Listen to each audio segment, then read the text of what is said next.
Hi, everybody. I'm Norm Duvet. I'm the Vice President of Marketing here at Copa Health. Copa Health, the greatest company on earth, especially in the fall when it's so cool outside and I get to go outside and do things and wear my cool Copa Health swag, whether it's a hat, a pullover, or a shirt like I've got on today, a long sleeve shirt. I love the cool weather and it's so fun. Actually, next week I'm going to be going to Iowa for my niece's wedding, so I'm so excited about that too. Maybe I'll get to see a little bit of the fall weather up there. But hey, October is Domestic Violence Awareness Month. It has been since 1987, and we have got a fabulous guest with us today. One of our Copa Health mental health counselors. She's over at the West Valley Clinic, Jodie Gonzalez. Jodie, how are you doing today? Hi, I'm doing good. I'm doing good. Yeah, absolutely. Glad to be here. Well, I am glad that you are here too. I haven't seen you since we were both at the Mexican Baseball Fiesta, and it was so fun seeing you there. For those of you who don't know, that Copa Health was a sponsor at the 4-day Mexican Baseball Fiesta a few weeks back. I think it was 1 day over in Maryville on the west side and 3 days over here in Sloan Park in Mesa. And Jodie volunteered for that. It was so nice seeing her and her family at that, and it was just wonderful. And I know, Jodie, because of conversations that I had with you there, that you are vaccinated for COVID. You went out and got vaccinated, right? I am waiting for my booster. Okay, well, I'll tell you what, that makes you one of our Copa Health superheroes. So thank you so much for getting vaccinated. It's such an important thing. So we are here today to talk about Domestic Violence Awareness Month. And I know that we touched on this last spring with the Enlightenment series we did with the NFL alumni. And, you know, it's such a difficult subject to talk about, but it's so important to talk about them. Can you tell us a little bit about your background, how you became one of Copa Health's counselors? And I understand that you do specialize somewhat in domestic violence and the effects of domestic violence. Can you just give us a little bit of background on all of that? Sure. Okay, so a little bit of background about myself. I am a licensed therapist. I hold 2 licenses, one for professional counseling or mental health counseling, one for substance use. And I really love substance abuse because it does run so highly in domestic violence. What brought me to really have a passion for that?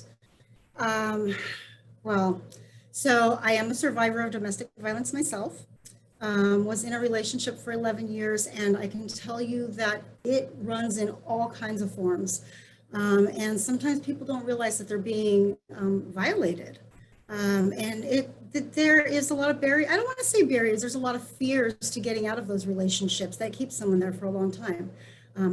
But I'm here. So you can get out of these relationships with the right kinds of supports.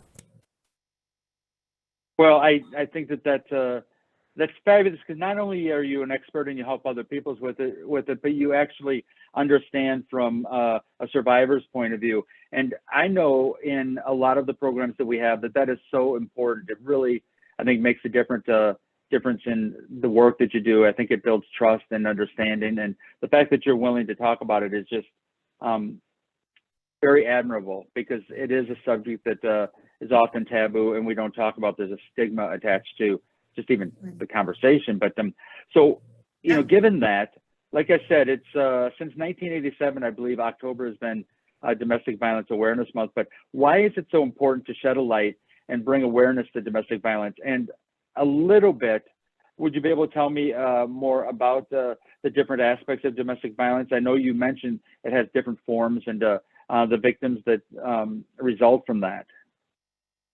Yes. So domestic violence is a serious social problem, and it has national health concerns. Okay.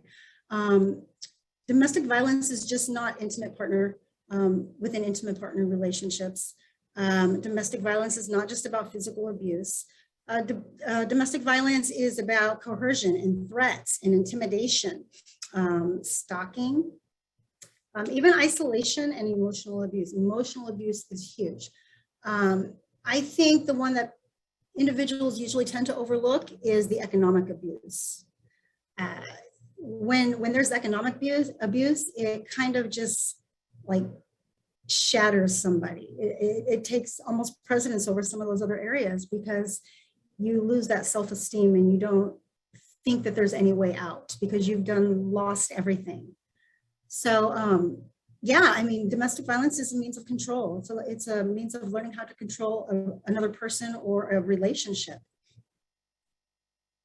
So if a person is in a relationship, and I know we didn't talk about this ahead of time, but if they're in a relationship and they feel like they're being controlled, you suggest that they re-examine what's going on and see if they've got somebody they can talk to about it. I mean, a friend, or reach out to an organization like Copa Health or a counselor, or maybe sometimes, if they very spiritual or they have a certain religion, they can reach out to people in the religion. But what would you do if somebody doesn't realize that they are a victim of domestic violence, like you said, but they hear what you're saying and they start re-examining their lives? What would you suggest they try to do? Well, first, I think, so what would I suggest that they try to do? Well, there's a number of things. I mean, honestly, we would want to reach out and get support. I think we need to understand, though, that especially here at Copa Health or in the mental health, so I looked at I'm always looking at numbers. Okay, I'm always looking, different numbers for domestic violence, for substance use, for everything.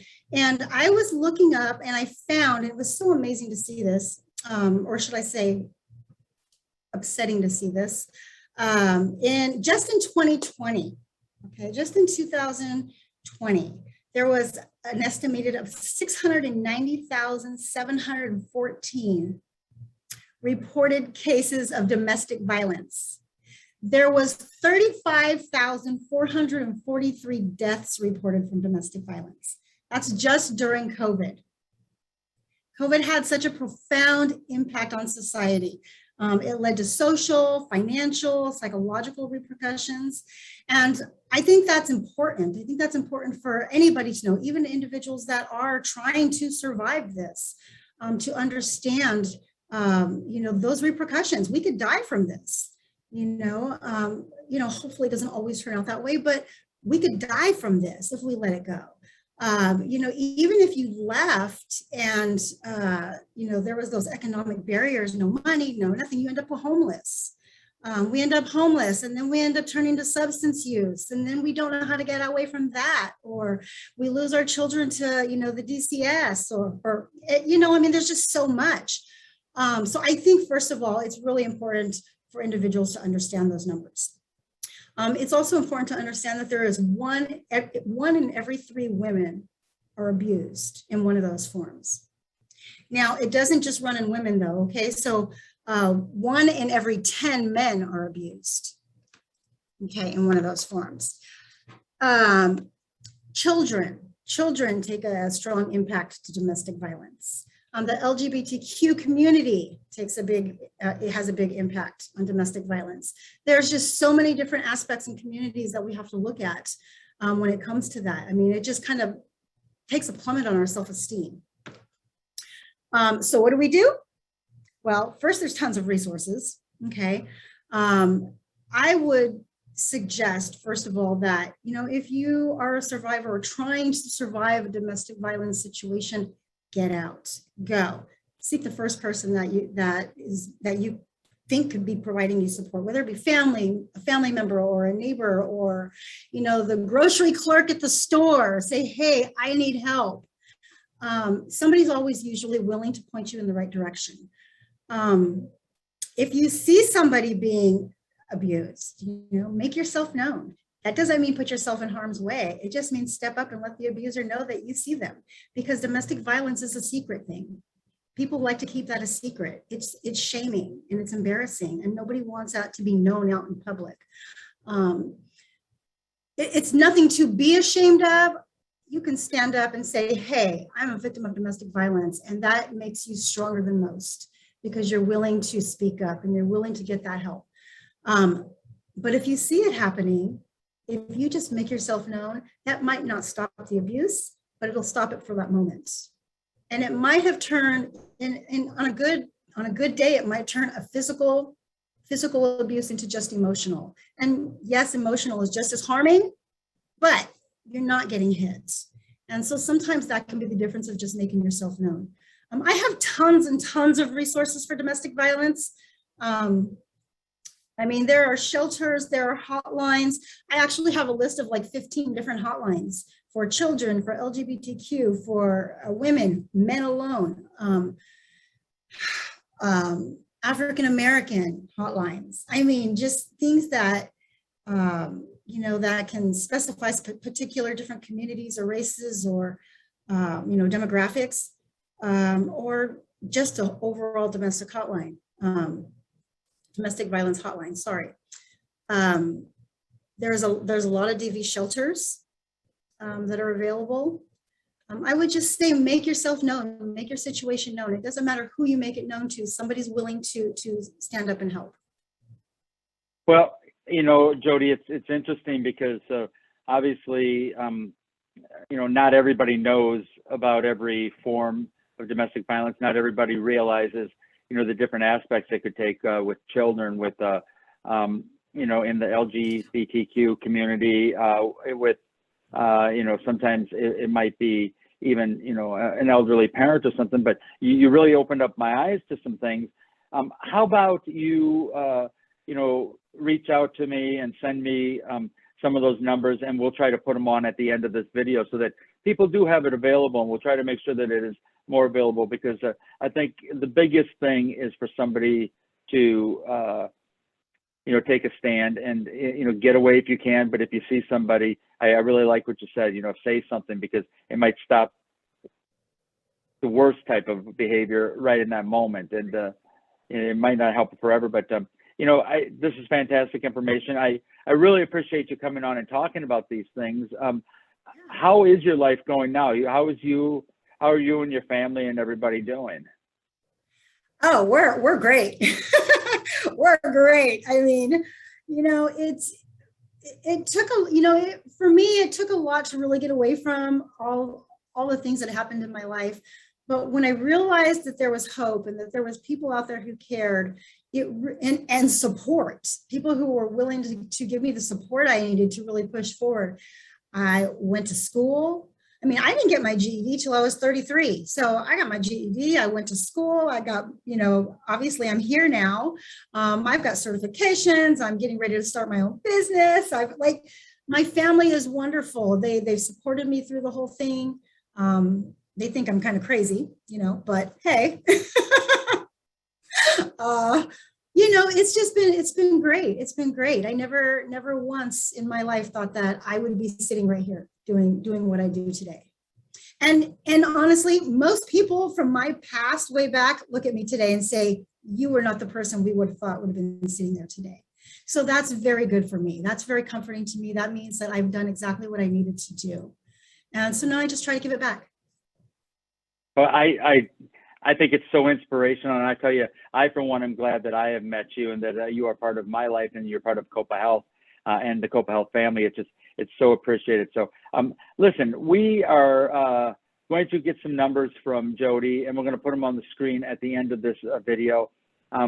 If ever you don't have time to get them down or something, go back and watch the video, hit pause if you have to, and write down those numbers. Make sure that you understand that you can share them with others, that you can share all of this information with others, because it is such an important thing. So, hey, Jodie, thank you so much for being with us today. Thank you so much. I love being here. Well, we loved having you here, and hopefully we will get to see you again soon, whether it's in person or through Zoom or maybe even on another Copa Roundup. But so next week, October 29th, that's right, it is 2 days before Halloween, and we are going to be talking about Thanksgiving and the Copa Cornucopia. We'll be talking about our efforts to try to make sure that some of the people that we serve, some of the members that are out there and their families, have a great Thanksgiving through our effort with Copa Cornucopia. So tune in for that. But until then, everybody stay safe. Take Jodie's advice and try to take care of yourselves. If you have not gone out and gotten your COVID-19 vaccination, please consider doing it. And if you have, try to talk to others who haven't. Also, I mentioned this last week and I think the week before, but I did get a flu shot. It's not just COVID-19 we have to worry about. We have to worry about other things too. So getting a flu shot, it not only helps you out with your health, but keeps the rest of the people around you healthier too. So try to get those things done. So until next week, everybody, take care, and we will see you on October 29th, 2021, the last show that we're going to have in October. We're just so excited about that. Bye now.